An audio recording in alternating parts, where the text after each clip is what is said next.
In this episode, we'll discuss the events that occurred in 2014.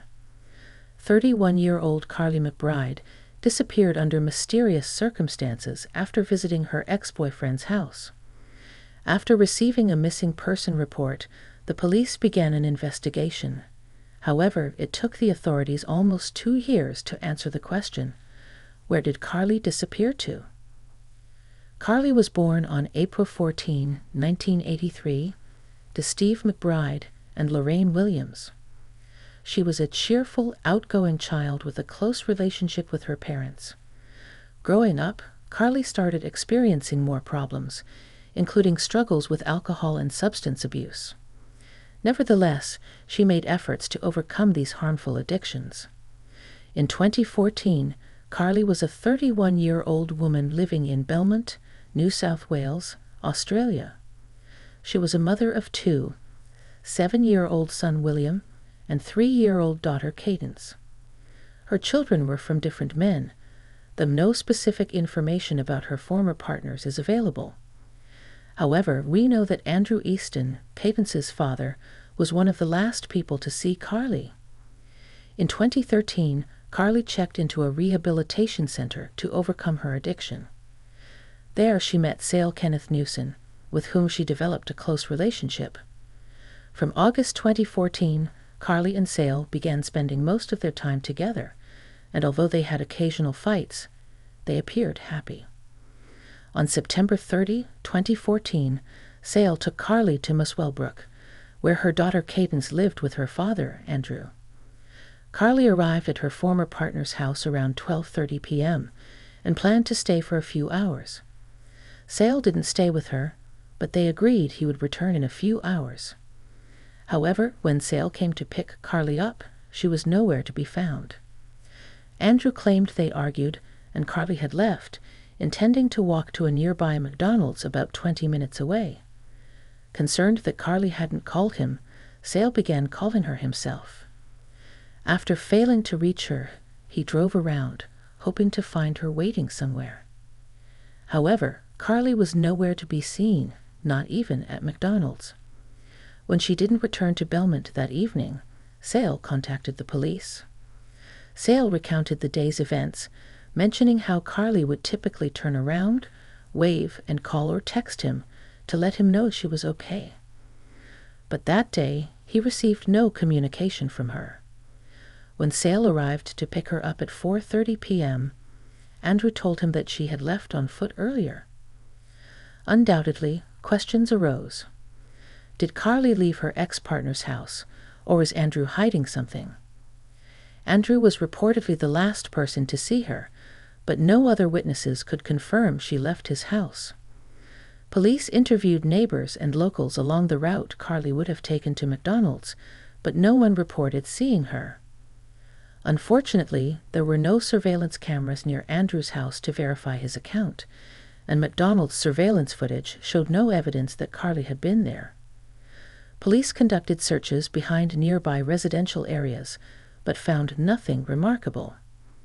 However, the case took an unexpected turn when detectives discovered Carly's Facebook account had been deleted a few hours after she vanished, even before her disappearance was officially reported. This mysterious deletion raised numerous questions. Was Carly the one who deleted her account, or did someone else? Was the account deletion connected to her disappearance? In their quest for answers, detectives turned to the U.S. Department of Justice, hoping they could help restore Carly's account and determine who deleted it. Sergeant Wright appealed to Carly's Facebook friends, asking if anyone had been in contact with her or noticed anything unusual in the days leading up to her disappearance. Given the timing of the account's deletion and Carly's disappearance, authorities considered it highly suspicious. Vital information about what happened to Carly. Carly's parents didn't believe their daughter had just fled to start a new life. Close friend and flatmate Kelly Smith said nothing appeared out of the ordinary as she spoke with Carly on the phone as she traveled to Muswellbrook. She was so down to earth. I would call her a free spirit. She was easygoing. She just loved life, Miss Smith said. She was always there for her friends. If you were having a bad day, she just knew, and she would be in contact. She also made a plea. We all wake every day not knowing what happened, not knowing where she is, she said. You have to have a conscience. Come forward with some news. Just give us something. The police thoroughly searched the area where Carly was before her disappearance. The search included dogs, police divers examining the Hunter River and its surroundings, and aerial and trail bike patrols. Yet none of this helped to find any traces of Carly McBride. Months passed, but the investigation did not bring any results. Carly didn't leave any digital footprints after she disappeared. She never turned on her phone, her social media accounts were inactive, and she did not use bank cards. Investigators began to assume that Carly was no longer alive. 9 months after Carly's disappearance, her parents sought help finding their daughter. They were joined by Detective Timothy Seymour, who could contribute by requesting any information helpful to the case. Ms. McBride's mother, Lorraine Williams, shed tears during the public appeal and begged for help to find her beloved daughter. If you know anything, even if it's the smallest thing, please come forward and help us, she said. Steve and Lorraine said their family experienced difficulties after Carly's disappearance. We are coping the best we can, Mr. McBride said. As far as Carly's children are concerned, it's a fairly complex area. Both children have 2 different fathers, and to be honest, we haven't had too much close contact with those children. So we're just hoping that changes so we can have further contact with them. Detective Inspector Timothy Seymour said officers had worked tirelessly since Ms. McBride's disappearance. We have a plethora of information that we are sorting through. However, we are still appealing again. Inspector Seymour said the breakthrough moment might come from somebody who might think they have an innocuous piece of information. Over time, Carly's parents started realizing they would probably never see their daughter alive again. Lorraine wrote a heartbreaking letter addressing the man who robbed her of her daughter. I don't believe there is one person who does not now know what happened to my bub, or hasn't noticed what happened on that fateful day. Please help us for her children. They are innocent and gorgeous babies. Whoever you are, you have taken their mummy away. Their lifeline to fun times and happiness in their lives, their tower of strength. They will never feel her soft, warm, and reassuring kisses and her big warm hugs with that big contagious belly laugh of hers and her radiant smile. Their memories are lost. They cannot say goodbye to her. Our pain, anguish, angst, and frustration are keeping us all down, causing us to wake up super vigilant that we might get a call to say they have found my bub. Whoever you are, you decided on that day to rip my daughter away from us, you bottom-feeding runt. We are left with question after question. We don't know how to grieve or what we are grieving. We are in a kind of grief limbo. Our little, beautiful, poor babies need to know where their mummy is. They are the innocent victims in this horrible nightmare we are enduring. Please, someone come forward so they can move on and grow into the amazing people their mummy would have wanted them to be. We can't honor and respect Carly's life until she is found. My daughter is reeling you in, and you will be a fine catch when you least expect it. This is my only wish, that we find my bub, that we can put her to rest. It is a basic human right, with the dignity and respect that she deserves. Then her babies and their beautiful but broken hearts and heads can start to heal, and they may have a life without the anguish, pain, and angst. You didn't give my daughter a chance. Please give her children the knowledge they ache for. William and Cadence should not be burdened with this pain. Please help us give them some semblance of grief and loss in their journey. Carly is a proud Aboriginal woman, as is her beautiful sister, and I am proud and honored to be their mother. No one deserves this in life, but my baby is reeling you in. You are breaking while we are aching. Your truth is Carly's truth, and in turn is our truth. Please, someone speak up." Since the police couldn't link Carly's disappearance to her ex-partner, Andrew Easton, they turned their attention to another potential suspect, Sale Newson. During the investigation, they learned that the relationship between Carly and Sale was far from perfect. The man was very jealous, which was a frequent cause of their fights. Despite their relatively short relationship, Newson told everyone he was deeply in love with Carly, mentioning she was the first woman he had fallen in love with in the last 14 years. He desperately asked for any information, participated in launching a Facebook page, offered financial rewards, and knocked on every door in the area where she was last seen. But notwithstanding these public statements of love and devotion, Newson almost immediately started intimate relationships with other women. Besides, a few hours after reporting Carly missing, he offered sexual intercourse to several women. Carly disappeared on September 30th, and on October 2nd, Sale spent the night with another woman. Yet, in public, he behaved like an inconsolable man who had lost the love of his life. Detectives also discovered that Sale and Carly had an argument 2 days before her disappearance. The reason for this fight was Facebook messages Carly allegedly received from other men. However, all this was only circumstantial evidence, and they needed direct links to bring any charges against Sale Newson. In April 2015, the authorities searched properties at 3 addresses, one in Muswellbrook and 2 in Scone. Scone is a town in the Upper Hunter Shire in the Hunter region of New South Wales, Australia, about 15 miles from Muswellbrook. During the searches, they seized 3 firearms and an unspecified amount of illegal substances, arresting a 24-year-old man, James Canine. However, the police stressed that the charges weren't related to the ongoing investigation into Carly's disappearance, though they did arise during the investigation. Thus, we should keep this name in mind.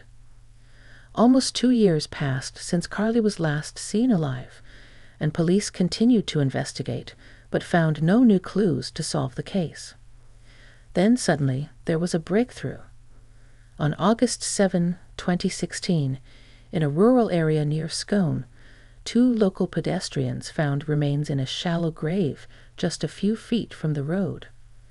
Forensic examination confirmed these were the remains of Carly McBride, a mother of 2 from Belmont, who went missing on September 30, 2014, in Muswellbrook. The police postponed the announcement of finding her body for 4 days, hoping to obtain additional evidence. Superintendent Viana repeated police suspicions that Carly, 31, was not likely snatched off a street by a stranger. "We don't believe this was a random act, so we are looking into her past and as many people as we can find," he said outside Scone Police Station. He stopped short of identifying any suspects in the case, as it was still fresh. "It has taken us 2 years to get this breakthrough, and we have a vast volume of fresh evidence to evaluate thoroughly," he said.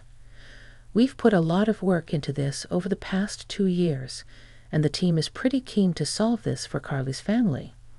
We have so much new evidence now, and it will take a lot of work, but we're well into it," he added.